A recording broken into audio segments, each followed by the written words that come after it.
Welcome one, welcome all. We have a fun 11-game NFL slate today, and I understand we have already had a ton of football on today for the college football playoff, as well as a couple NFL games here. So I imagine we'll try and get through this quick so we can watch the Ohio State demolition of Tennessee here in a bit. Of course, as always, I'm joined by Snyder and Drew. Snyder, how are you doing today? Doing really well. It's been a great football day to begin with everything. Hit every game so far, so looking forward to diving into the NFL slate. We got a fun slate, it looks like, with Michael Penix finally getting inserted, so that'll be fun. Yeah, we have a ton of news to get through too. Like, this is the type of year where, or the time of year you start to see some injuries pile up and stuff. Drew, how are you doing this weekend, and have you been watching the bowl games? Yeah, doing all right. It sounds like I'll be doing better tonight as Snyder drops these Penix puns being inserted into our lineups, into ourselves this weekend. So, yeah, it should be fun. Playoffs. I still got one team live for best ball. So, yeah, we'll see. We'll see what happens. What's the stack? Honestly, I think this has no stack. It's Josh Allen. It's Josh Allen, and then I don't know. There's a couple mini stacks, but no QB. So Josh Allen's the guy. Last week we talked about it was a bunch of Seattle and Cincinnati, and they both bombed.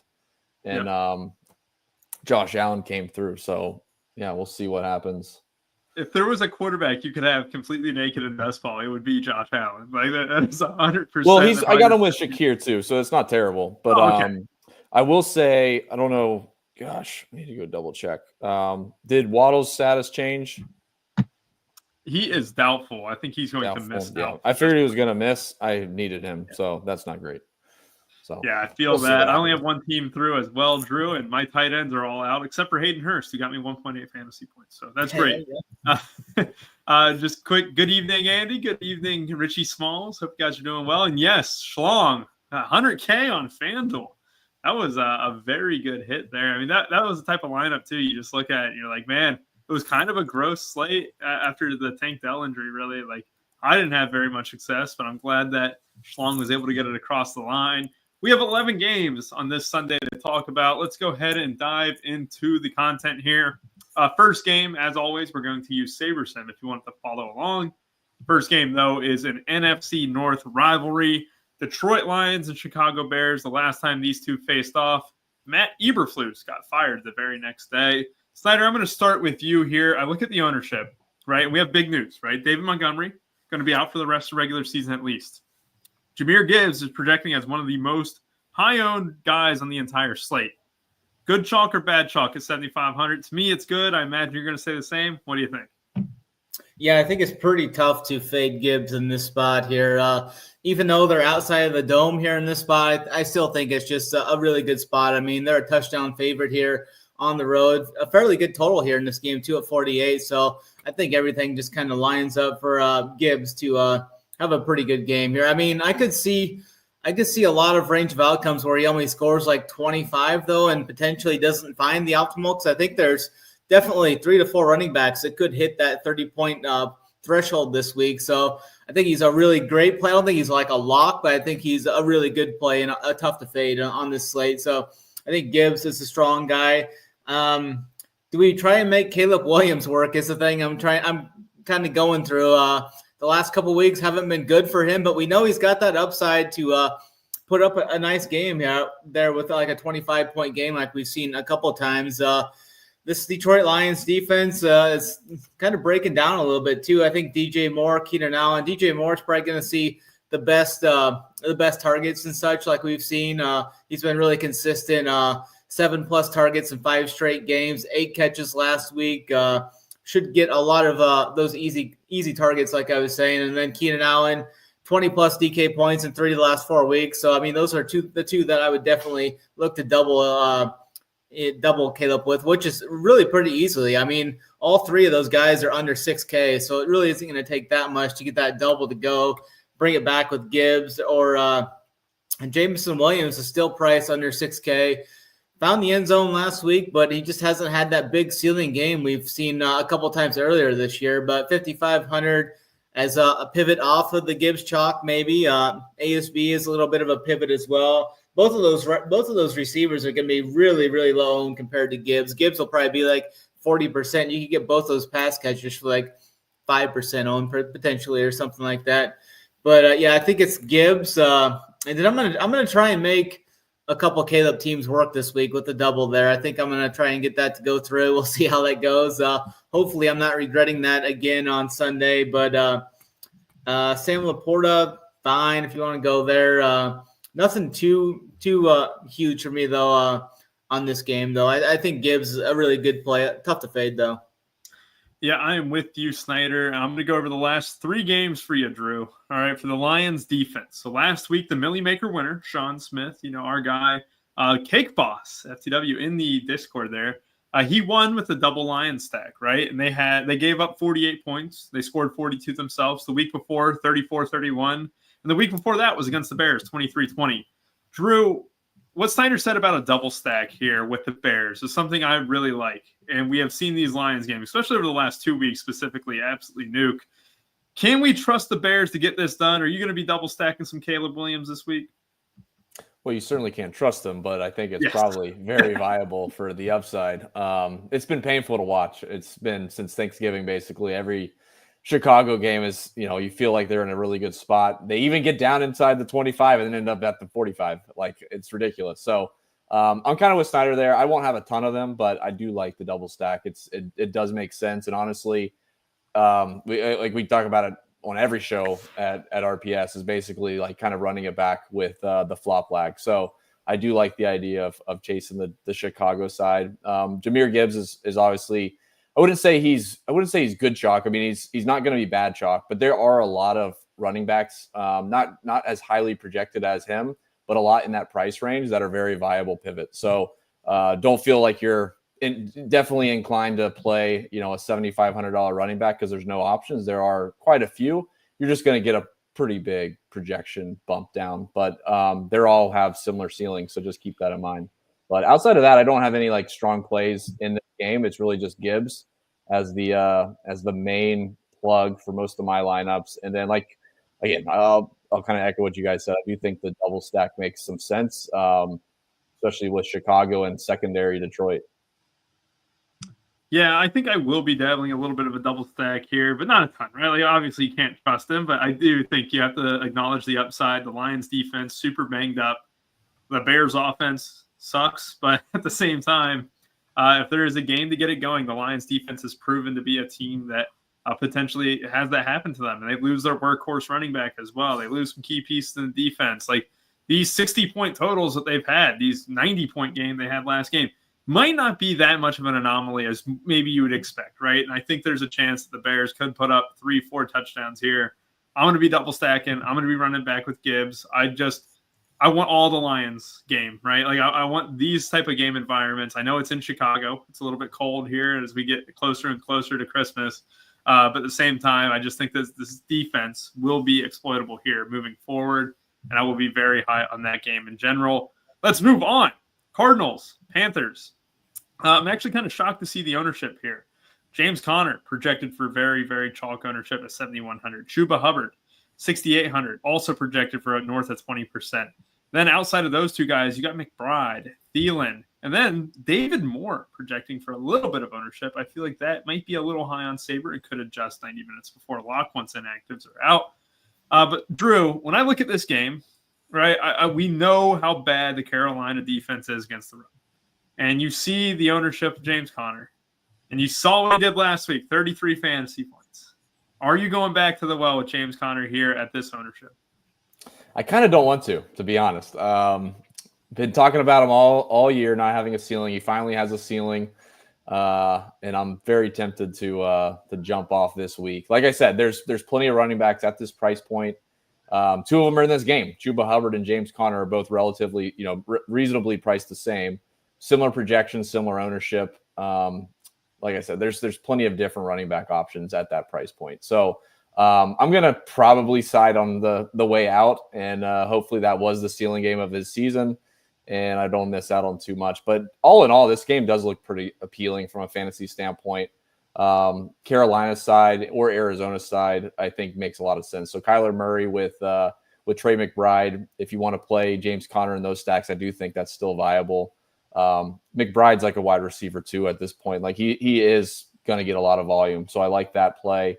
If you're able to spend up at tight end as we spend down at running back. And then as far as like Carolina, I was out on Adam Thielen. I think Snyder talked about him last week, but he has been pretty solid and he kind of dudded last week. This is probably a good bounce back spot. So all in all, I do think this is actually a pretty good game for fantasy. All the main pieces are pretty cheap. So I would not hate building around this. I don't think you're going to get anyone super low owned. It's going to be reasonably owned, but it is a pretty good game to target on both sides. Yeah, this is definitely one of those things, Snyder, where the Panthers have been gettable on the defensive end, but their offense has gotten better as well. They've actually not been a bad game to kind of stack up over the last few weeks. Are you with Drew here and potentially siding maybe with both teams here, having some double stacks in that area?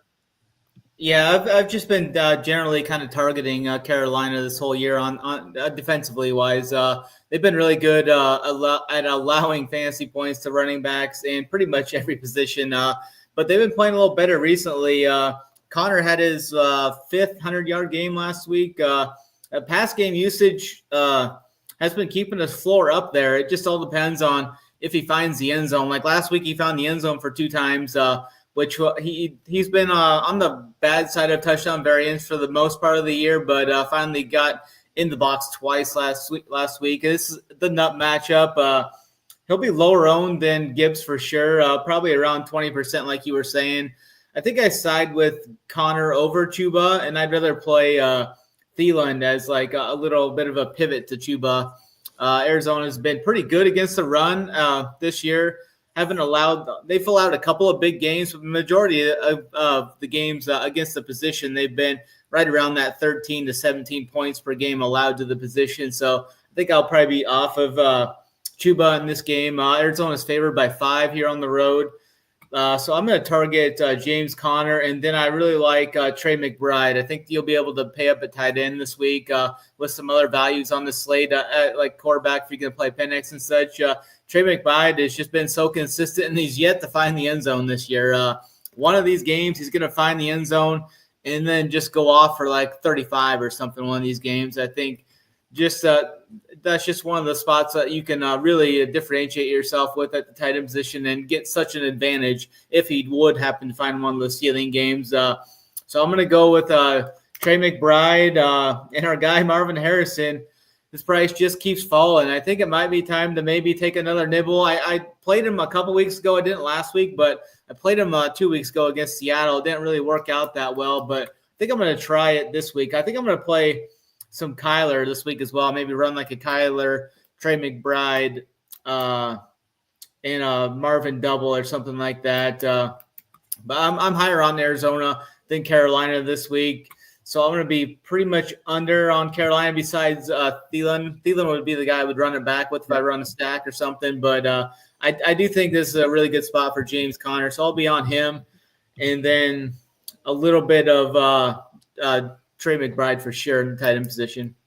I like that. And if you guys have any season-long fantasy questions, you're in the playoffs or anything like that, drop them to the chat. Even if it's not on a game that we are on, I'll go ahead and circle back to that because I know it's the playoffs here. Because I got one for Snyder. Thielen or Marvin Harrison this week, straight up. That's my flex position this week. So I wanted to make sure. I think Thielen projects as the better play. Harrison's probably got more upside, but if you're just looking for the steady Eddie, like 12 points, I think there's a better chance of Thielen getting you that 12 points.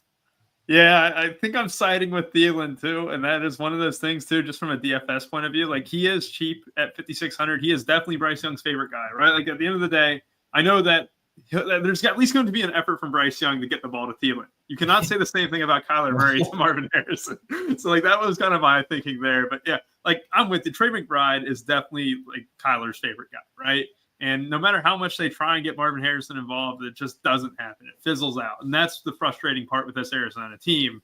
I like James Conner a lot. At the same time, if you're playing him, you got to make sure you're getting different elsewhere because it's very easy just at first glance to play a bunch of guys who are 25, 30% owned in single entry contests and stuff. And in the Millie, you definitely can't do that. You got to have single digit ownership a little bit. And then we saw it last week, how many single digit owned guys there were. So just be careful if you're playing Connor, despite being a great play, like mix it up, right? And that's the one thing that I really have to say. I mean, I think running it back with Thielen would be fine for a mini. I do like this game from a mini point of view, but I don't know if I would full double stack it and all. That first game with the Lions and Bears is definitely much better, I think. Rants, good to see us. Ramondre's shout. I like that one. We'll get to that game in a little bit. And then our guy, Kevin O'Peterson. What's up, man? Hopefully everything is well. You got a big Vikings game to coach here in just a few hours. I hope the Vikings win out, because we're going to talk about playoff best ball for 10 seconds. But I really want the Lions to win out, so that way the Eagles are the 2 seed, and they're the easiest team to pick in the drafts along with the Bills. Because I think the Eagles are the best team in the NFC. But if they don't, the best ball is going to be really intriguing. And that is on DraftKings as well. You can draft your teams now. Hashtag DK partner. All right, Eagles, Washington Commanders. This is a huge game for Washington. This game being in the DC area. This is a team that is 9-5. However, going against the Eagles, staring down the barrel is a 3 or 4 point dog in this one here. Quickly, they might find themselves only one game ahead in the loss column for the wild card position. Overall, this game, incredibly low owned, right? I don't see anyone north of 10%. Can you believe that? The only guy even sniffing that mark is Saquon Barkley, as always, 8,300, though. We have a lot of good running backs to kind of click on this week. The last time he played Washington, he went off in the fourth quarter. And then even De'Ami Brown is getting just slight buzz. You can see how these cheap wide receivers, especially in the pool of lineups that Sabersim is building, are hitting at a high clip, because I just mentioned David Moore. And now I mentioned De'Ami Brown. These guys are kind of getting slightly high ownership. Snyder, what are you doing with this game here? Yeah, Philadelphia's got a decent team total in this game, implied right around 24.5 points. I think the Philadelphia side is interesting for tournaments there. We saw the flop leg kind of come back to A.J. Brown last week. Finally found the end zone last week, 100 yards in that game as well, 8 catches, 11 targets, the most targets he's had all season. So I think Jalen Hurts finally got the memo that he's open. So I think he's still fine for tournaments. 7,800 is a big price tag on this slate. So you're definitely going to get him under 5% owned. I think he's definitely intriguing for tournaments and such. And this is kind of where we want to play Saquon. We want to play Saquon when he's under 10% owned, because we know the ceiling that he's got. So I'll be jamming some Saquon in there. He was one of the running backs that I was kind of implying that had that 35 to 40 point ceiling that we could see from some guys on this slate. He's had a few bad games in a row, but he's been at or near 100 yards almost every game this year. Didn't really see much in the receiving game the last 2 weeks, but we know that's there for him. So I'm going to be playing some Saquon. I'll definitely be overweight on the field on Saquon. I actually think Philly is going to roll these guys. I don't trust Dan Quinn and these Commanders at all. So I'm kind of under on them. I think I'm going to bet Philadelphia as well in this game. I think like a Devonta Smith at 5,800 too is a really intriguing large field million maker type play, because we've seen the big plays he had. Last week, he still had like 30 points, even though A.J. Brown had that big game. The passing game just went off last week with Devonta scoring 31 DK points, finding the end zone for back-to-back weeks since his return. So I think Devonta under 6K is still a really good value for tournaments. So I'll be trying to jam in mainly Barkley, and then I'll use like Devonta more as a one-off. I don't think I'll stack him with Jalen Hurts. I like some of the other quarterbacks a little better. So it's just a couple of one-offs for me in this game, but I'll be under on the Washington side. Yeah, this is an interesting point you made about A.J. Brown, right? Obviously very vocal the past week. I would say 2 weeks ago, right, about getting the ball. He's not getting the ball enough. And you look at it this week, right? Just high-end wide receivers are not owned at all. A lot of it is really just concentrated on the running backs, in those 7K running backs, basically. When you look at it here, Brian Thomas is going to be a little bit chalky, Puka Nacua, maybe Malik Neighbors, but no one really at the high end outside of Puka. So that's an interesting tournament. I would say like a nice pivot off that very high-owned running back chalk that could get you a little different. Drew, I am completely with Snyder here. I think the Eagles roll. They are actually my favorite team to bet this week. And honestly, outside of A.J. Brown and Saquon Barkley, I don't really have any interest in this game. What do you think? Yeah, I do think Snyder made a good point of Devonta Smith at 5,800. I think that is still pretty good value. He's actually out-targeted A.J. Brown the last 2 weeks anyways, by 1 and 2 targets respectively, I think. So he's still cheap enough with, like you said, a pretty good team total. I wouldn't mind going there as a one-off, kind of in that mid-range. And then outside of that, Saquon Barkley.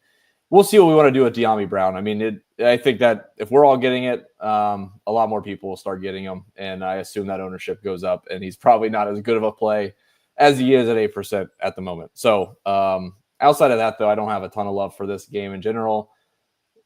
Philadelphia should do pretty well here. They're just so expensive. You can't really stack it up on this slate. Yep, I am with you. And Washington, that side of the ball, look, this Eagles defense, arguably maybe the best in the league at the moment. Like, I genuinely believe that. I believe that over the last month and a half. Like, I jumped on the Eagles as soon as they started beating the Bengals. You're like, maybe the secondary is actually good. And it actually is good and stuff. And I honestly think that they just go into DC and kick the Commanders' butt, to be honest. And I think they're the best team in the NFC. It's just about, can the Lions lose one game, since they have the tiebreaker over the Eagles as things stand. All right, Titans and Colts. Not a very sexy game by any means at all, but the Titans have been a part of some games, more specifically last week, getting burned by the Bengals quite a bit. Jonathan Taylor is going to be the highest owned option from this game. And surprisingly, Anthony Richardson at 5,400 will also be joining the double-digit ownership club, it looks, and for good reason, right? Like, you don't really have to stack Anthony Richardson, right? Even though the Titans are one of the best defenses against the pass in the entire league, it's more about just getting that floor at quarterback for a lot of these guys. And you also have stacking options with, Alec Pierce out. Can you play a guy like A.D. Mitchell? Maybe. You got Michael Pittman there as well, Josh Downs, obviously, both at 5K, respectively. Outside of those two guys, I mean, the Colts defense also projecting for heavy chalk, with Will Levis being replaced by Mason Rudolph now. Drew, what are you doing with this Colts game? It seems like all the ownership's on the Colts side of the ball, and no one wants to touch the Titans side, despite a 5,700 Calvin Ridley with potentially Nick Westbrook-Akine is in. Never mind. Yeah, we touched on Ridley last week as a run back, and that didn't pan out as well as we had hoped. Indianapolis, as of now, is my highest owned stacks, and it's Richardson with Pittman, and I know you guys don't like him, but Josh Downs. I do have a good healthy share of Jonathan Taylor. Obviously, it's a reasonably good team total. It's not one of the highest, but it should be good for fantasy. And I think this team does a really good job of scoring fantasy points when their ceilings are hit. So Anthony Richardson at 5,400, very cheap. Michael Pittman's cheap. We haven't seen much of him this season, but it's been there. There's definitely been opportunities. And then Josh Downs is still cheap. So for me, I do have a lot of three-man stacks of Indianapolis, assuming the ownership doesn't go above 10 for all three of those guys. Right now, it's not going to. So that's pretty much the only love I have. I don't have any interest in Tennessee side, so I'm siding with the ownership there. And then Jonathan Taylor, like I said, 6,900 kind of goes in that same bin of value to mid-priced running backs with pretty good projections and pretty good ownership. So it's just, I'm indifferent. I think he's going to be in the pool. I'm not going to be crazy overweight or underweight, just probably matching the field. Yeah, I like that. And it is interesting, too. You can get a full stack for, 15-3 with the top two wide receivers and the quarterback. Cheap. A very, very cheap stack. And you just saw what the Bengals did to the Titans defense. I mean, look, a lot of what the Titans schedule has been cupcakes for the most part. And that's not very much a compliment when you're always down a little bit as well, and you're 3-11. But the reason why their passing defense is so well is because, one, they're losing a lot of games, and two, when they do play bad teams, they just aren't good at throwing the football. Like, let's just bring up the Jaguars, a 10-6 game there where Mac Jones was throwing the ball for 220 yards. Like, it's just gross games like that have kind of kept this Titans, despite having what on paper the fewest yards per game allowed through the air. A lot of it just has been script and just lack of talent for the most part. Snyder, are you with Drew here? Mostly just all on the Colts side and really none on the Titans side? Yeah, I think so. I would probably just do a single with Richardson to Pittman. Downs has definitely got the upside. I just don't know if I'll play that much of this game, but I think Richardson's definitely you could even play Richardson naked. I think if you wanted to, I think he's a really good option to score 18 to 25 DK points again this week. So I think he's really good value on this slate. I think Drew had the call of Spears last week. He crushed in the pass game last week, found the end zone in the passing game. So that was a really good call. Definitely need to pay attention to the Pollard news, I think. If Pollard's out, then Spears becomes a really good play, I think. under 5K. So need to kind of pay attention to that. But it sounded like Pollard was going to give it a go. So need to pay attention to that coming to lock tomorrow. But I think it's just Richardson mainly for me on this slate, maybe Richardson and Pittman, but no real strong conviction on this game really from me. Yeah, I'm kind of similar to that, right? Like, I think Tyjae Spears was a great call. Pollard getting nicked up a little bit very much helped that, but also his involvement in the passing game was super heavy. And coming into the season, you thought it would be more of a 50-50 split. Spears got hurt, kind of deviated away from that, but now it's kind of coming back into that, right? Pollard is going to be in, though. That seems to be the news that we just got probably, an hour ago, I think. I was really looking forward to maybe clicking Tyjae Spears this week, but it doesn't look like we're going to be able to with Pollard being healthy. At least not in my case. 4,900 is still not a terrible tag, but we have so many great running backs this week.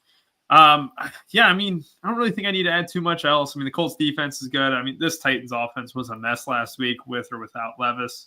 I do like the Colts defense a little bit, and, I can make sense of the Jonathan Taylor and Colts stacks. But again, that Anthony Richardson, Downs, and Pittman stack being, 15-3 combined. Yeah, it did catch my eye there, Drew. I like that there. Let's go ahead and move on. Browns and Bengals. Snyder, Dorian Thompson-Robinson, the preseason GOAT, the UCLA legend. He is taking the helm over Jameis Winston. That is news. And you know what? I'm gonna go ahead and say it. I didn't do it last week, and I regretted it. If the Bengals are on a slate, you stack their game, right? The same thing with the Lions right now. Well, I might click Dorian Thompson-Robinson a lot more than others at 4,800 here. He's a dual threat guy. You obviously saw what Jameis can do in this offense. And look, I know Jameis is much better for fantasy football than many quarterbacks in this league. Dorian Thompson-Robinson has a chance to maybe not be that far off. And this is going against one of the worst defenses in the league. I also like the Browns team total over a little bit. I like stacking him with Judy at 6,700. I know no one else is going to click that. Snyder, talk me out of these Brown stacks. Yeah, I don't think I can get there on DTR. I just think he's not good at football from what I've seen, but he's got rushing upside, though. I'll give you that. Yeah, I got that on my side. But I'm kind of torn on this Chase Brown play. I've been playing him like every week this season, but now that price tag is up to 7,700. But I think I'm still going to have to click the name there. I mean, if he keeps putting up, 25 points a game, I mean, that's hard to fade, I think. So I'll probably be clicking Chase Brown once again. I think he's a really good play on this. Should be lower owned than maybe potentially like half his own as potentially Gibbs could be even potentially. So I'm really high on Chase Brown. The Jamar Chase price tag is way up there. I mean, he's the best receiver in the league. We know the ceiling that he has.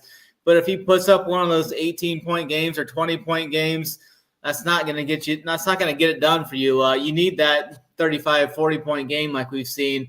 I think the Bengals are going to roll in this spot. It just comes down to where all the points come from. The Bengals have one of the highest implied team totals on the slate, right at around 4 touchdowns. So I'll try and work in some Chase. I know Higgins missed one of the practices, but seemed to be nothing wrong with that. More like a rest day or something like that again. So I think Higgins is the guy. I played Higgins last week over Chase for the price, and I may do that again this week. I know the Higgins price tag is getting up there a little bit as well. He's up to 6,800, which I guess it's about the same as it was last week, I guess. So I'm just kind of torn here. I definitely think the Bengals are going to roll here. I like Chase Brown. I'll probably side with T. Higgins over Chase price-wise, but Chase's ceiling is unmatched on this slate. So, I mean, he can put up a 50 spot like we've seen before. I just don't know how much the Bengals are really going to push it here if they get up big here because they've got to win out, I think. And yep. I think they have to win out, and someone has to lose potentially for them to get in. They play the Broncos next week, which is the team that has to lose out, and then the Broncos play the Chiefs. I was a big Texans fan today. Being a Bengals fan, I was really hoping for the Texans to win, maybe force the Chiefs to play their starters in Week 18. Yeah. Right now, that doesn't look likely. However, you also have to think: do the Chiefs want the Bills to play the Bengals in the first game too? Like, it's a game of chess. Who knows? Yeah. But the odds of making the playoffs are a lot better than some think, even though the Colts and Dolphins also have to lose at least one game of their next 3, and they're all going against pretty bad teams. Like if you beat the Broncos, it could very much come down to the Broncos losing to the Chiefs and you winning it, right? Like that could genuinely be it. And I do think they just kind of keep their foots on the neck. And I think Burrow's body language at the end of the last game, I think that speaks volume for this offense. And look, I love the Bengals. I've been very skeptical of their defense all the time. However, their offense is one of the best in the league for a reason. This Browns defense, the pace the Browns play at is very high as well. I do like just stacking up Cincinnati Bengals games in general right now, and I do think that they would put up 40, and no one would blink an eye at that at all. Drew, I like some of the comments. Like Snyder just mentioned Higgins, too. He's going to be very low owned at 6,800. We also have some, like Mr. Grapefruit here talking about it as well. Like, I really like Higgins as probably one of the best leverage plays off even a guy like double-digit owned Chase or even Chase Brown. You can kind of make that case for as well. Like, it just seems to me that these Bengal stacks are just going to be under-owned again. Just where do you get that value to do it, and what are you doing with this game entirely? Yeah, I still think you got to prioritize Chase with Burrow. I think the value, at least the one that I'm plugging in, is just Gesicki and hoping he gets like 15 points or 12 points at 3,300. It's expensive enough. It's tough to do a double stack with Chase and T. Higgins. But I think Chase is the priority, at least for me. And then I think just being smart about what you're stacking, like Chase Brown with those stacks doesn't make a ton of sense. So like the upside gets reduced quite a bit if Chase Brown starts getting TDs and Jamar Chase doesn't get those from 30 yards or so, 25 yards. So I think this is just a really straightforward game. Try to stack up Cincinnati, to your point, as much as you can. Is whatever way you can do it. Like T. Higgins is fine. If you want to try to punt off of some Isavas, that's totally fine as well. Just as much as you can get as far as upside, assuming these guys are going to score 30 points, is the way to go. I think you just got to watch yourself with Chase Brown.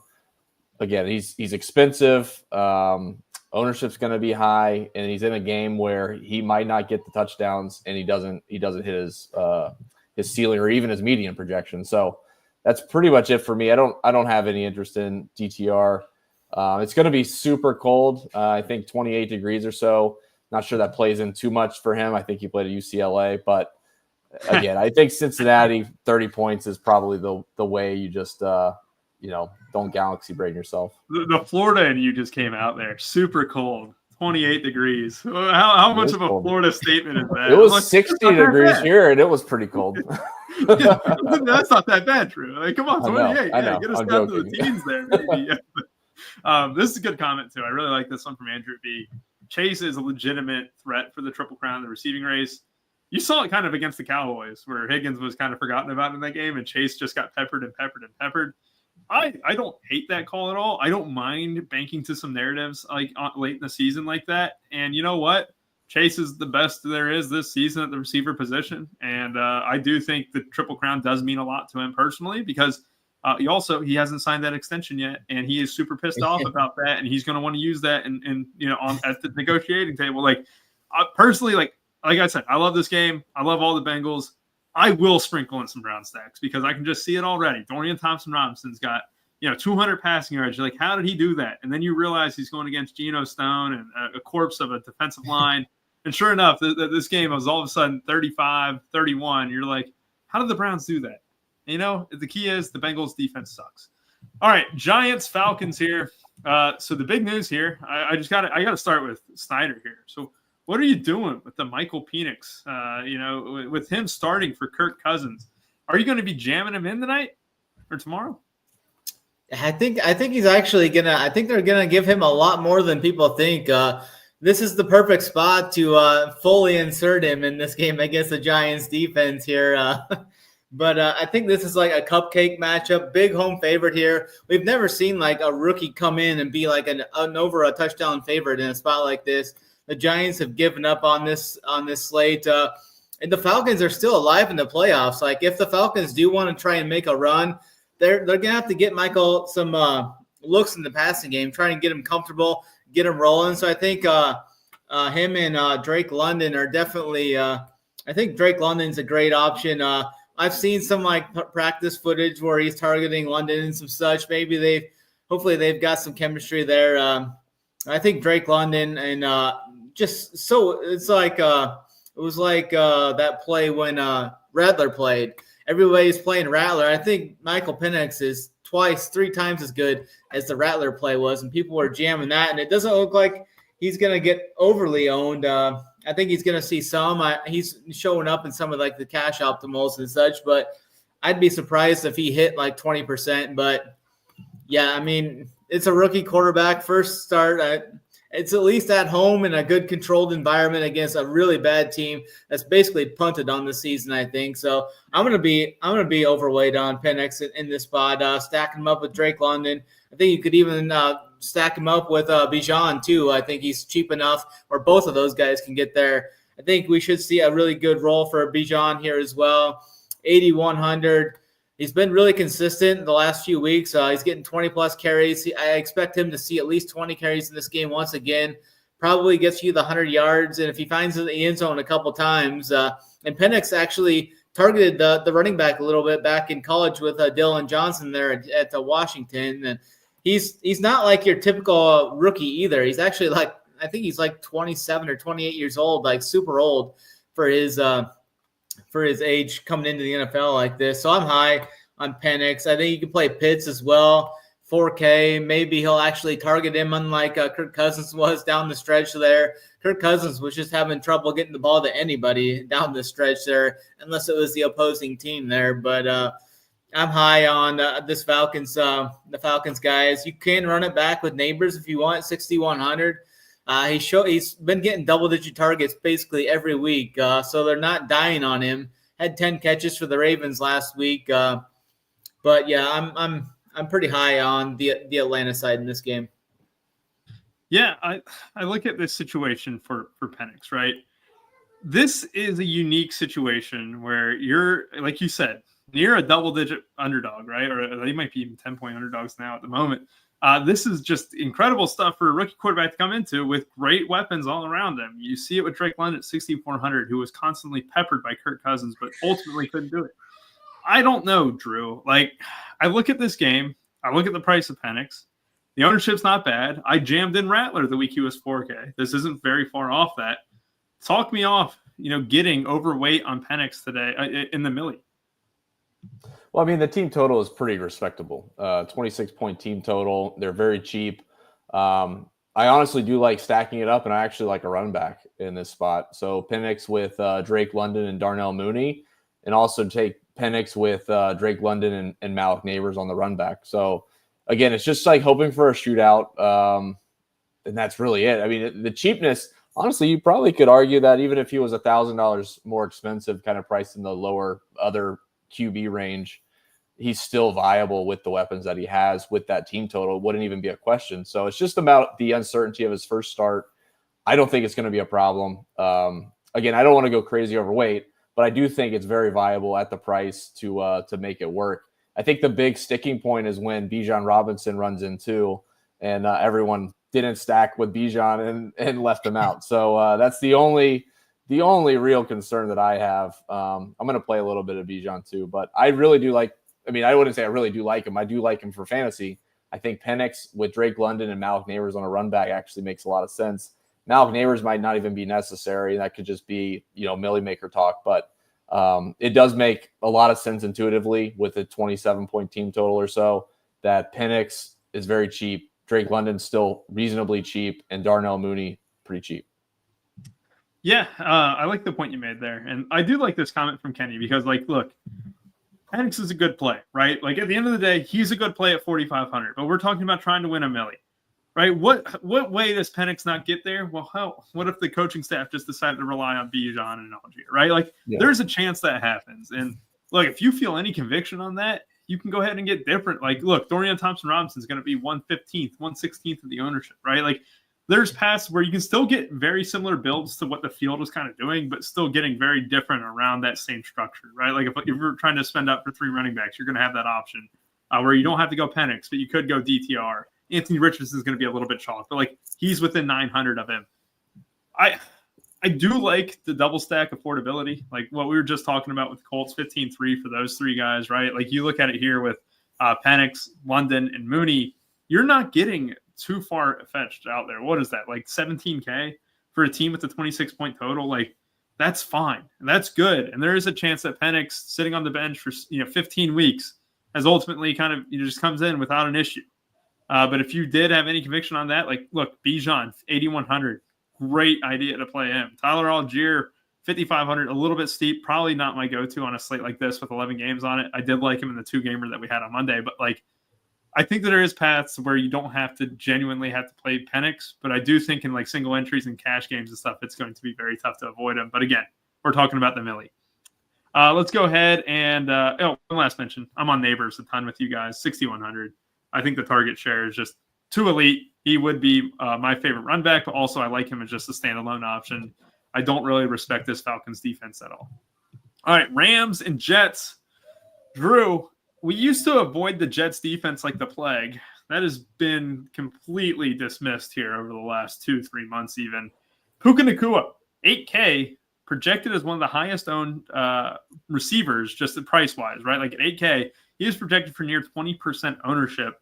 He's been a beast, and he made Cooper Kupp invisible last game with his performance. I don't know what to do with this team, Drew, because this is a must-win for the Rams. They got to basically like win out. I think they can only afford one loss. And even then, they wouldn't be guaranteed a place in the playoffs. When I look at Kyron, I look at Puka, I see two guys who are decent, but I just don't have any conviction on what I want to do with this Rams team. And then on the Jets side of the ball, Devontae Adams had one of the top scoring weeks last week. He was one of the best scoring wide receivers in fantasy football. He advanced a lot of best ball teams. I know that because I didn't draft him at all this year. Breece Hall also projected for a little bit of ownership as well. Drew, what are you doing with the Rams and Jets? Yeah, I really like the Rams side. I am with you, though. Like the Puka, Cooper Kupp, Kieran Williams, like what you want to do there is a decision. They're expensive. To me, it's not really a stackable situation. And that's a perfect example from last week where one of those guys gets the lion's share of the entire game and no one else gets there. So it's really about, your player pool and how you want to divvy it up. But right now I do have Puka right around the field or just under the field. And Cooper Kupp is maybe about 50% over the field. So I'm trying to be balanced, I guess, in this game. I do like it a lot. I'm overexposed to it in terms of ownership, but those two as a talking point, I don't know which way I want to lean. So I probably just fall into the middle and hope one of those teams is the nuts. It's a pretty drastic difference in salary, so your builds are going to be very different.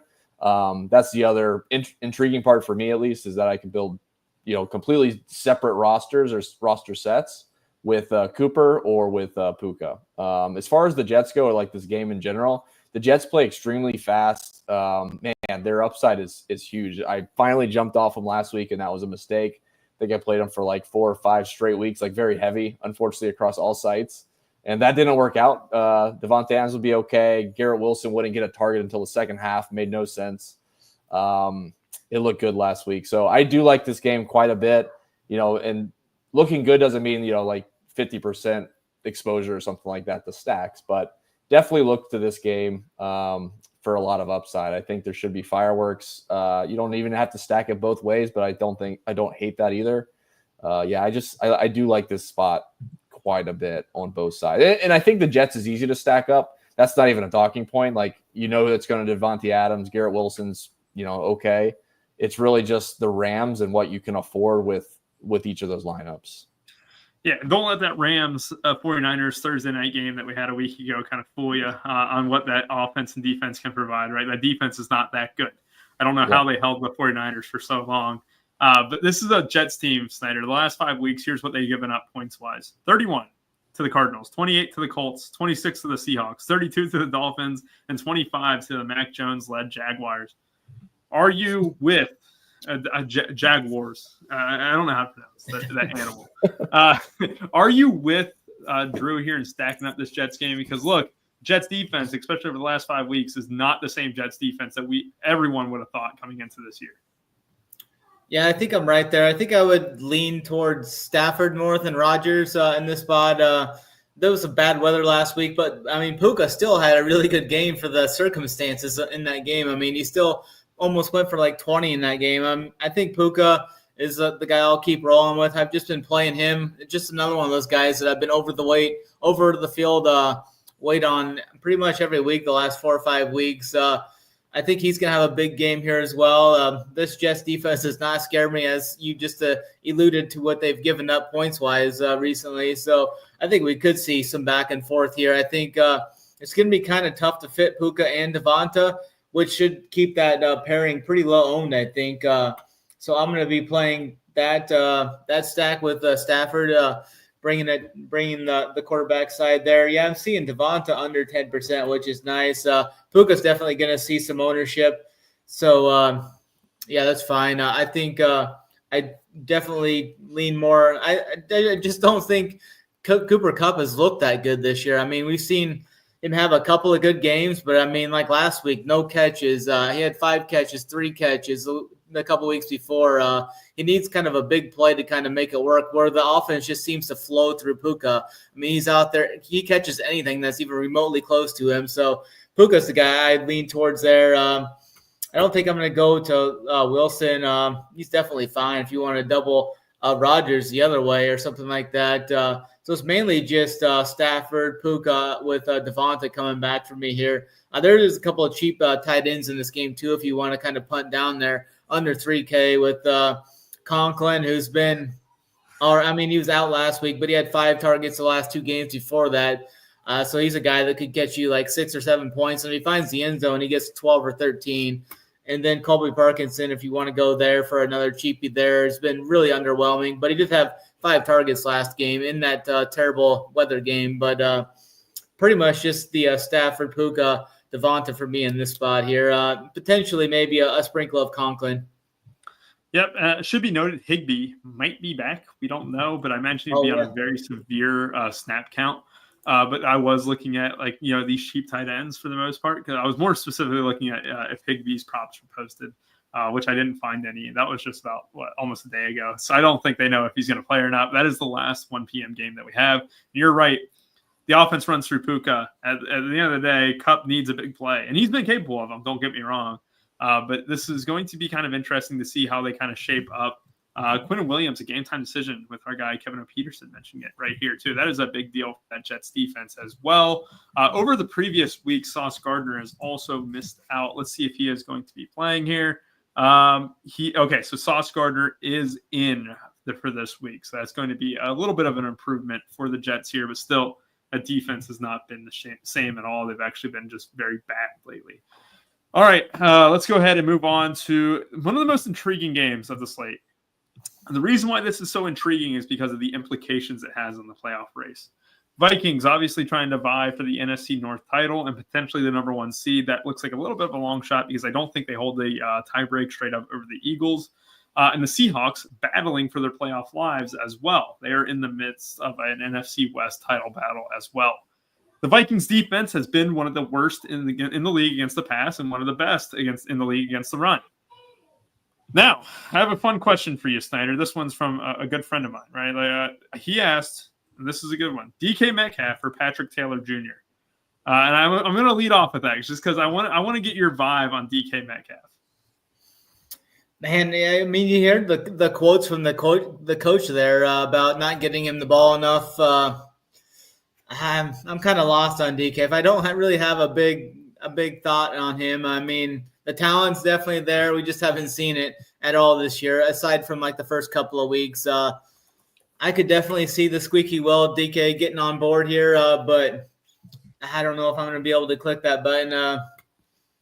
I'll have to see what the Sims and such say on that, but I have no real conviction on DK Metcalf. I really don't have much conviction at all in this game as a whole. It's supposed to be raining. I think there's like a 95% chance of rain in this game, so that's kind of keeping me a little hesitant, as we saw what happens on the West Coast when it rains with that San Francisco game. So I need to pay attention more to the weather on this game as a whole, but I mean – I'm kind of just as a pass on this game, more or less. I like the other spots a lot better.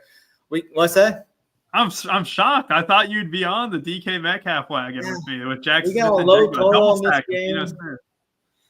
Just a low total. I just don't really have too much conviction at all. I think this is like a game that's going to be kind of a slog. I know Minnesota is on a tear as well, but I'm just kind of off on this game. I don't really trust Geno. He hasn't looked that good in the elements. So I'm actually like almost completely off of this game as a whole, but you can maybe change my thought process here. But I really have no conviction on any player in this game at all this week. You know what? I kind of respect that. I do respect that. So here's the thing about DK Metcalf, real quick, Drew. I'm going to give you the quote. Right, it's from my favorite, Patreon. It's the Coach Speak Index. They did this from Ryan Grubb, who's the offensive coordinator of the Seahawks. And this is what he said. Last week, this was probably the first time after the game on the next day where I talked to him, and it bothered me. It pissed me off that I couldn't get him the ball more. A guy like that, you got to find ways to get him the football. It doesn't matter if they're clouding him or what they're doing. We're trying to get the big guy the ball, and we will. He's a stud, and we'll find ways. All right, squeaky wheel is very much in effect, Drew. I'm going to say it. I am very much invested in DK Metcalf this week. I love targeting against Vikings, specifically their secondary. I wouldn't play a running back, especially with Kenneth Walker not completely healthy. Charbs, also mixing in with those carries. But to me, Metcalf and Jackson Smith and Jigba are two of my favorite. I would say one-offs because I think this is a good one here from Jeffrey Machini talking about one-offs. I do like double stacking Geno with them, though. Drew, what do you think? That's my initial feel. It's just so easy to stack. It's been the same all season. Geno Smith, JSN, and DK Metcalf. DK Metcalf is now cheaper than JSN. Imagine that. I will say, to Snyder's point, the weather does seem concerning as far as the upside of this game in general, because it might be sloppy. Like it's looking bad. It's Roth doesn't have it like super red at the moment, but like I'm not a meteorologist by any chance, but it's going to rain the entire game and it's going to be cold. It's not going to be very windy, but like wet and cold the whole game, probably not going to be ideal. So 5,500 though, I'm still going to be stacking up the Seattle side, but there is concerns for the game environment. It might just be one of those you turn on TV and you're like, God, this is like backyard, 6th grade tag or flag football. So I'm not sure. I'm curious why I'm not higher on Minnesota after how well they've played. I might look into playing some TJ Hawkinson or Justin Jefferson if I can make that work as a pivot, because Justin Jefferson is going to be like 1.5% owned, which is pretty crazy. But outside of that, I'm leaning into the Seattle stacks a little bit, but there is some concern with the weather that I'm going to maybe think about a little bit tonight, because there's plenty of good game environments. It may not be necessary to get too crazy. Yep, makes sense there. Aaron Jones mentioned as well with a nice little mini stack there. Richie Smalls, I do like that. And yes, you're right. It will be cold with the rain involved, under 50 degrees and the rain. That is not just Florida cold. That is just sloppy weather for football. It's nasty. I will say real quick. So the best ball team that got through, I had to wait on Hawkinson to not get 10 fantasy points. Underdog. So it wasn't a point per reception. That had to be a sweat right there. It was, because he didn't have a target almost through the first half, I think, something like that. And then in one drive, he had like 4 in a row. And I'm like, holy shit. He is the most guy like that in the league, right? He could do ridiculous. 0. And then through one drive, all of a sudden he's got 4. They're just one after, and I'm watching on DK Live, and it's like, because I couldn't watch the game the entire time, and it was like target intended for TJ Hawkinson. I'm like, holy shit, this guy could have 40 points. Like, all of a sudden, he's the only target. So, yeah, I won by 3 points. He needed to get 10, and he got 8 or something like that. That's perfect. Best ball, there's no sweat like it at all. Hopefully, that one team you got gets through to the best ball final on DraftKings there. Real quick, look, I don't mind stacking Darnold and them, but look, I'm already going to be so exposed to the Bengals. I'm going to be so exposed to that Lions game. There has to be a team I leave out. The team I'm leaving out this week, just price-wise, is the Vikings. 6,500 for Darnold, quite a lot. 8,200 for Justin Jefferson. It's a hefty chunk. 6,200 for Addison. Like, the only guys I'm getting here right now are Jones and Hawkinson, and I think they're just pure one-offs or just game stacks with the Seattle Seahawks stacks here.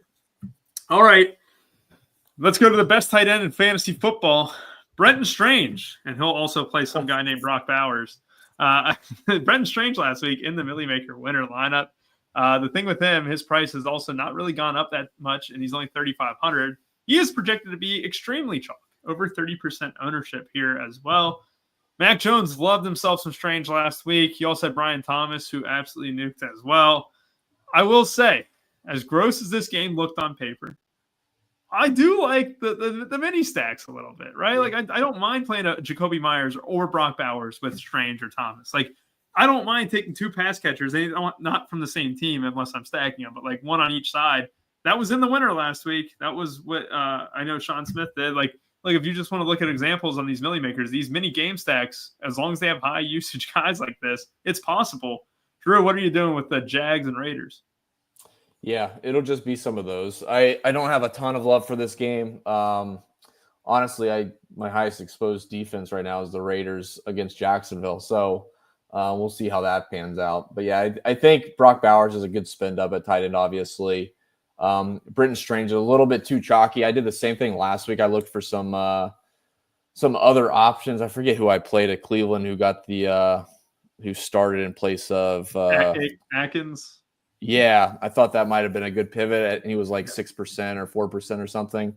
And a lot of the good players did the same thing, but I think he got like 8 points.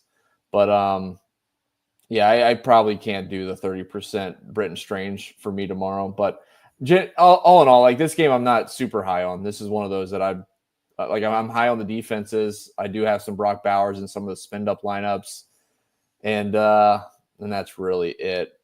I think there's a little bit of Alexander Madison. I do have a little bit of Strange and Brian Thomas, but it's very little. It's just sprinkled in as one-offs. All right. Well, I got to make the case for you then, okay? Please. Who is the worst defense in yards per game allowed through the air this season? Jaguars. Jacksonville? Yep. They are the worst. They are worse than Baltimore even. So this is a game. Look, it's gross on paper. Baltimore. Yeah, well, they are 6 yards worse than Baltimore. Since week 11, Baltimore is the number 1 defense. That is incredible. Russell Wilson did get his fair share today, at least, though. I did play him a lot in the showdown slate. Here's my thing with Jacksonville, though. Worst defense maybe in the NFL right now. And I think that I truly think that. The Las Vegas Raiders, down Sincere McCormick. I understand we had Mr. Grapefruit mention Alex Madison, 5,100. You know, that's not bad, right? I get it. This Jags defense is so bad that I really want the Raiders. And I just kind of looking at it now. And I just looking at maybe a double stack of Aiden O'Connell. The problem is 10% is high for a guy who definitely has no mobility. I don't know if I would double stack him a ton. Like he's not going to run on his own at all. He's worse runner than Tom Brady. He's terrible. Way worse. Tom Brady, he was a threat for the QB sneak and stuff. I don't know. It took him a while to get up to speed, but like Aiden O'Connell is he looks like an ogre, dude. He's brutal to watch. Which is perfect. I thought he was going to die. He ran like a couple weeks ago, and it was in slow motion. And I thought, this guy, I'm about to see a death. So this is my thing. And Snyder, are you going to join me on maybe some Aiden O'Connell double stacks, or definitely locking in on Jacoby Myers and Brock Bowers as my favorite one-offs on the entire slate?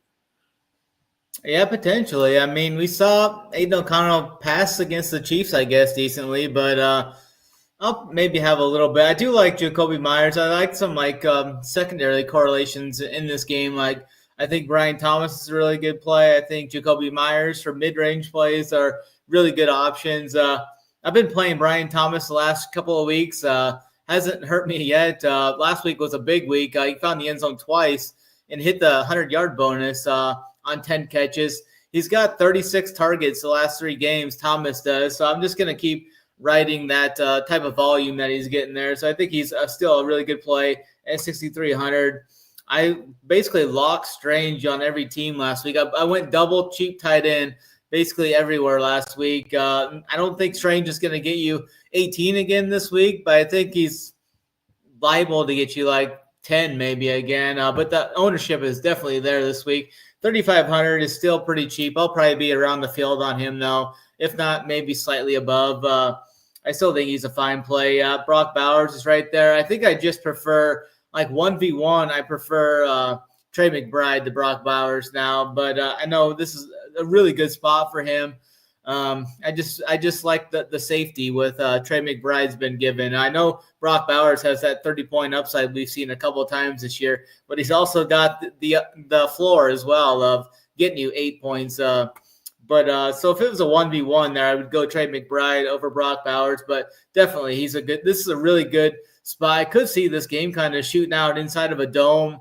two bad defenses. You got some playmakers on both sides, and Brian Thomas and Jacoby Myers. So I could definitely see it. I don't think I'm going to get to Madison. And Amir Abdullah got all the late work there. Did Madison get, was the coach upset with Madison or something? Did I hear? Or I thought there was some storyline with Madison, but I could be wrong there. But yeah, it's just mainly the pass catchers here for me in this game. Nothing on Madison on Coach Speak Index. What I do see, though, is that Sincere McCormick did a lot. He's going to get a strong look in the offseason stuff, but nothing specifically on Madison. My thing on Madison, though, is it would not shock me at all if it was very close to a 50-50 split or Amir Abdullah just dominated all the passing work. Madison has had his fair share of chances this season, hasn't really done anything with them. Same thing with Zamir White. We saw he just filtered out now. He's just awful. But this goes into the point where both these teams suck. When you have both teams that suck and are playing for nothing, usually that means great things for DFS. And you have very, very concentrated route trees, basically, or target funnels, right? You know who's going to get the ball for the Jags. Brian Thomas and basically Brenton Strange, if you just based it off last week.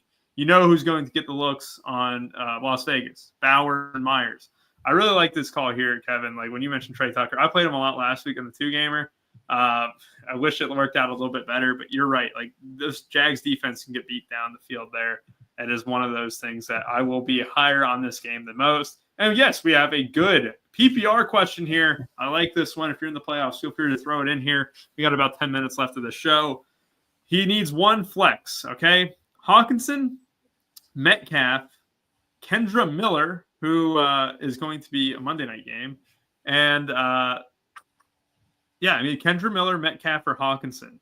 Snyder, I'm going to defer to you here. Which one do you think? I may even – that's pretty close. I need to dive a little more into Kendra Miller, but I think that might be the path that I would look to. Let me try and find him at here. So Kendra I Miller, think he's got some upside. Yeah, I think if you just went purely off, projection, right? Metcalf's going to project the best, but I also like Metcalf a lot because one, I think he gets the ball. Two, you're exactly right with Kendra Miller. We don't know what that situation is going to look like. It could be a very clean 50-50 split against the Packers. And if you needed upside, it looks like you're going to have until 4 o'clock at the very least, right? See where the game's going. If you need upside, I think Kendra Miller or Metcalf would have the most upside. To me, Hawkinson's just out of the equation there just a little bit, just as far as upside goes. But Metcalf to me, and then Miller personally. But it is definitely an intriguing question there. Andrew asked, is Tyreek playing? Well, we just got some news. Is that Jalen Waddle was doubtful coming into this one? And did we get some news that he is already out by chance? We'll go ahead and just check that. But I'm going to plan on Jalen Waddle being out. And you're exactly right. We got to like Jonnu Smith here. All right, Snyder, I look at the Dolphins, right? And this is an intriguing game for DFS as well. Both teams with a healthy low 20 team total, 22-23. Jonnu Smith has been one of the best DFS tight ends in the league. And now without Waddle, that's only going to improve. Tyreek Hill, I'm assuming he's 100% going to be in. The Dolphins still have a very strong case of being in the playoffs if they win out. And 6,900 is a very intriguing tag. Snyder, you've been on the boat of the 49ers defense really not being that great. Is this something that you're going to look at potentially going to the Dolphins after an absolute dud last week against Houston? Yeah, I think this is a really good flop spot for Miami here. One of those other running backs that's kind of priced up there is Devin Chain, 7,400. He's definitely got the upside here. And I think the 49ers are kind of packing it in. Their season's basically over. Are they going to just use this as a trip down to Miami and have some fun, or like the Patriots used to? You never know. I think a Chain's a really solid option for tournaments. Should probably be 10 to 15% owned. He'll see a little bit of ownership, not a lot though. I would probably think that he's more closer to the 10% than the 15%, but I think he's interesting. Patrick Taylor I think he's minimum price on FanDuel maybe. I know he was getting some looks there. I don't think I'm going to go there, though. I think this 49ers team is kind of mailing it in. I think we see a resurgence from the Miami side here. I definitely like the Jonnu call there.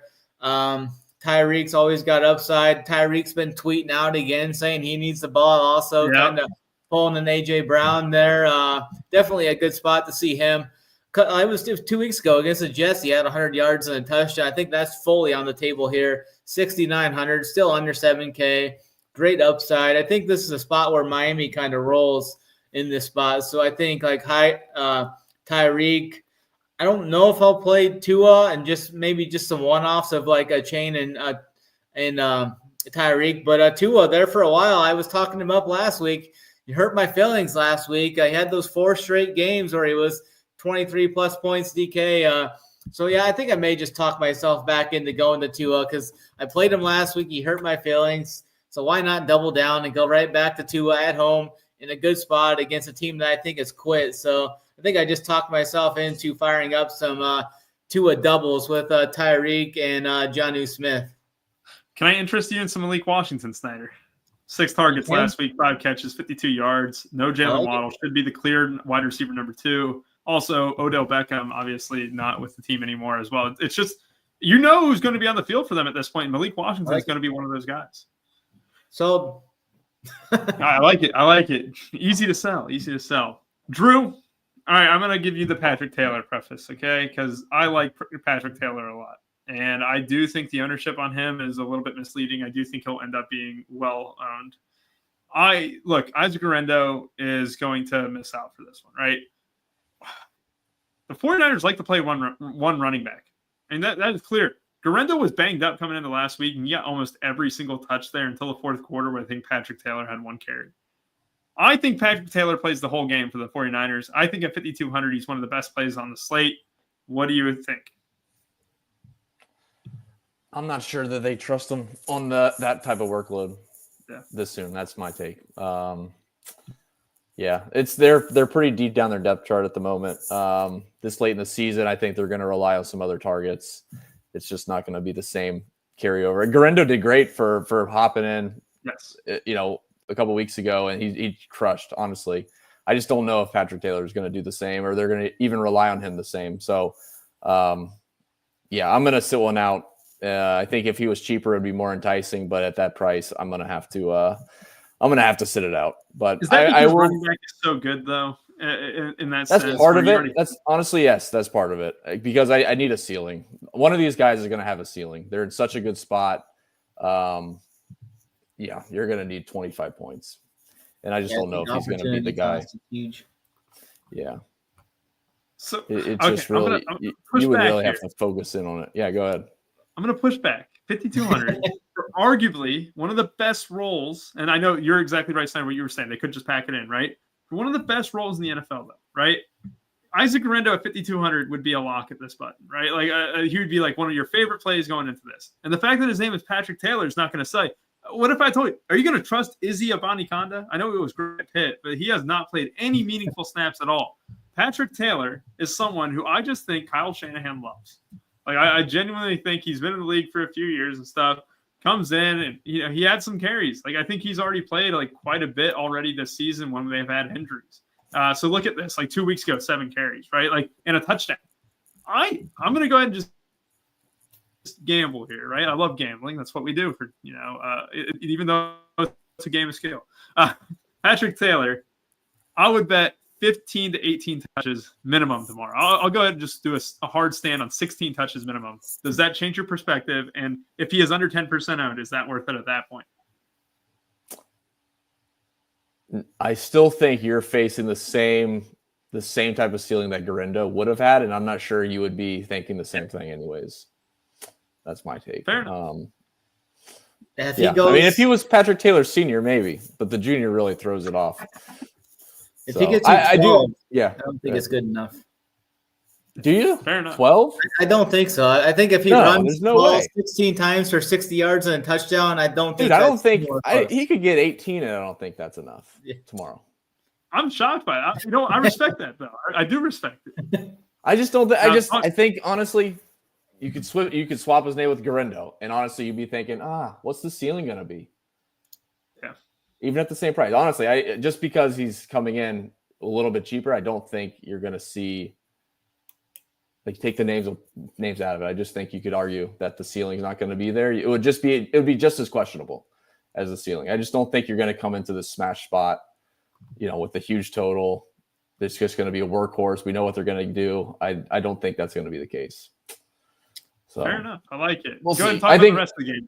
Well, Malik Washington makes a lot of sense. That's probably the go-to for me for Miami. The rest is kind of questionable. Jonnu Smith, to me, he's been very consistent, but he's too expensive for just kind of being like check downs. There's going to be probably one of the wide receivers or tight end from San Francisco is going to do really well. And it's just trying to get one of those right. So for me, it's just one-offs. I think Juwan Jennings is fine at 5,900. He's had more targets than Deebo Samuel by a healthy amount. He's only had one good game where I think he had caught 7 of 8 targets. All the rest has been like 2 of 9. So the efficiency has not been good, but the upside I think is still there. And then George Kittle, another spinned up tight end you can get to, is fine. He's probably not going to be a preference necessarily, but this game is lower for me. I think there's a lot of uncertainty. We'll see what happens after the inactives tomorrow. Yeah, very much so. I'm kind of just fully on board with Malik Washington. If you're going to have to kind of dip down into that below 4K range of wide receivers, his ownership will balloon. I mean, with, as Waddle as soon as he gets officially ruled out and stuff, you're going to see all the ownership kind of shift to him. I do think that's kind of one of those where it's just waiting to kind of balloon up. But yeah, you're right. Juwan Jennings over Deebo Samuel. I think we all agree with that. Kevin, you mentioned a good one. Why is Deebo still projecting well? I don't know. I mean, the case that you can make is that they forced them the ball last game. They forced them the ball, and the only thing that matters in DFS is volume, right? And he got volume. And I don't think Deebo is great. I think he's past his prime, and I do think that as long as they keep forcing him the ball, though, you got to still respect the projection. I mean, he was a drop ball away from a double-digit fantasy performance, 15, 16 fantasy points last game. Could have walked in the end zone if he caught it. Obviously, he leads the 49ers in drops, though, so that's no surprise there. Patriots, Bills, and this is probably the most lackluster game we could have ended on. And the reason for that is Josh Allen is an incredible price tag. So to put this in perspective, this is the highest price tag that I have seen for a quarterback on DraftKings ever. 8,700. Woo! Like you said, Drew. I don't look at this game and see anyone that I really want to play except maybe the Bills defense. And that's not being harsh or anything like that. But you're not really going to talk me into Hunter Henry at 4,100. You're not really – maybe you could at Demario Douglas at 4,400. But everyone in this game is almost an unknown, right? Like, you don't know who's going to get the football from a game-to-game basis on the Bills. Outside maybe Shakir, who's 5,600, which is pretty steep. And they might not even throw the ball more than 20 times tomorrow. And then you all of a sudden have to look at the Patriots side. Who knows what Mayo's going to do? I look at this game, and it's basically the Bills defense only for me. Drew, what do you think? Yeah, I've just been low on the Bills all season, and honestly, it's hurt me a lot because I haven't gone solo Josh Allen, and I'm not sure how many milli makers he's won. It's probably not that many, but it feels like it's every other week that, I mean, the 55 points or whatever it was a couple weeks ago, and then another 40 or something. Like, it's just been absurd. So I've just been staying away, and I think at this point in the season, I'm just going to ride my hopes on the best ball team with Josh Allen. But I've struggled to figure. I still don't even think it's been viable, to be honest, to stack anybody with Josh Allen. So, yeah, I'm with you. I think the defense is fine, and Josh Allen's just a little expensive. Like for reference, he's like what? He's 1,000 more than Jahmyr Gibbs, and he's got a 3-point less projection. Like it's kind of humorous. So yeah, I'm gonna be kind of out on this game as a whole. I just don't know how you would pair anything up. I am with you. Richie Smalls. Here's my thing with James Cook. There's not even a guarantee he gets more than 50% of the carries tomorrow, especially if this game even gets anywhere near out of hand. It's Ray Davis and Ty Johnson could carry the workload a little bit. Snyder, are you in agreement that this is kind of the grossest game on the entire board? Basically the first game where I honestly have zero interest in. What do you think? Honestly, I think this is another one of those Josh Allen smash spots.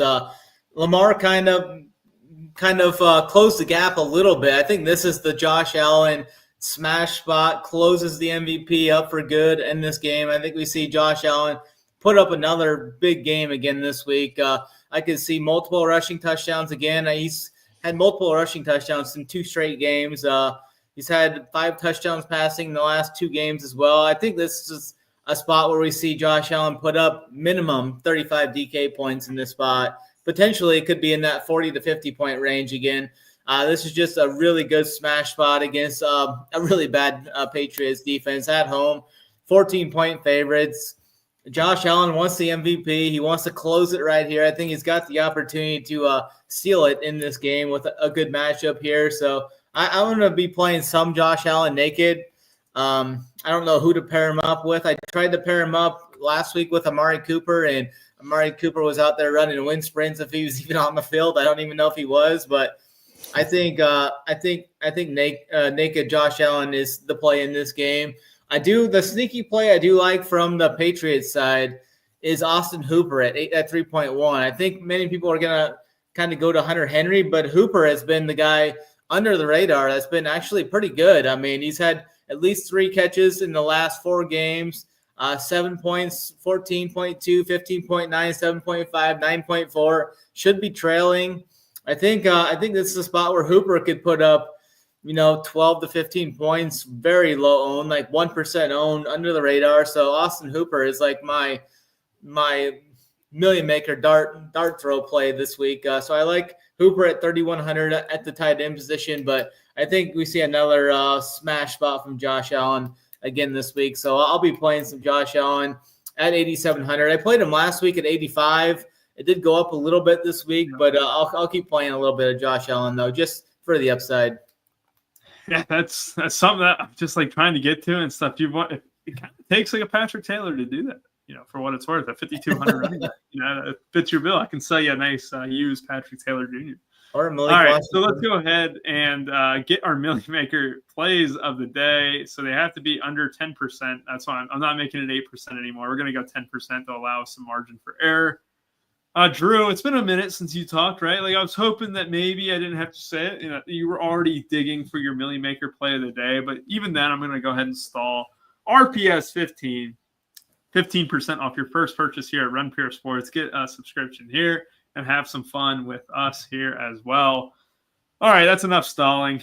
Drew, I can just see you're locked in. You're digging through Saber Sim right now. You just clicked. Maybe I can be like Oz the Mentalist here. You just clicked.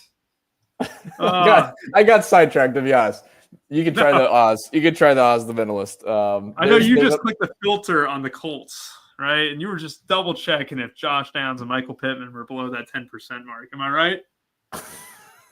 Yes. Yeah. Do you know which one I picked? Do you know? Yeah, it is right. Do you know which one I picked? I think you picked Pittman. You're going to give me a field. I did. That'd be good. It's on the whiteboard right here. No, that is what I picked. But apparently, I was clicking a new button. I never seen it before in Saber that says you can load a template from another user, and I was like, oh shit, people are sharing their build settings. So apparently, you can do that now. But yeah, so it is Pittman. That is correct. Good job. All right, I like it. Michael Pittman. There, the Oz the Mentalist play of the day. Snyder, can you Oz the Mentalist and tell me if he's going to bust? That would be helpful. No, I've been very bad at that this year in NFL. I can tell you, if I think they're going to do well, there's a decent chance it's the other way around. Snyder, yeah. I'm gonna go full Oz the Mentalist here, right? And just tell me as soon as I'm wrong on any game, right? I'm gonna go. Oh man, I try to get the gauge of what you guys are saying, right? I love kind of getting the idea of going through your head. You know what? I'm going to stick with the Bills. I'm going to go quarterback Josh Allen. Am I right? I was thinking it was either Josh Allen or Saquon Barkley. I was one of the two. I think I'm going to go Barkley though. I think he's going to come in pretty low owned, and I usually like to play Barkley when he's under 10% owned. I think Barkley puts up another one of those 35-point games to kind of get him back firmly in front of the Offensive Player of the Year race there as well. I like it. Saquon Barkley, an obvious MVP candidate, potentially. I think it'll go to Josh Allen or Lamar Jackson, but Saquon will definitely be in the conversation there. A good spot for him. He tore up this Washington team a couple weeks ago as well on Thursday Night Football, I believe it was. Yeah, I think it was 3-4 weeks ago maybe. So we got Michael Pittman, Saquon Barkley, and then we obviously have Patrick Taylor Jr. I'm going to go him, and I just think, look, I understand the opportunity cost. There's a lot of good running back plays here.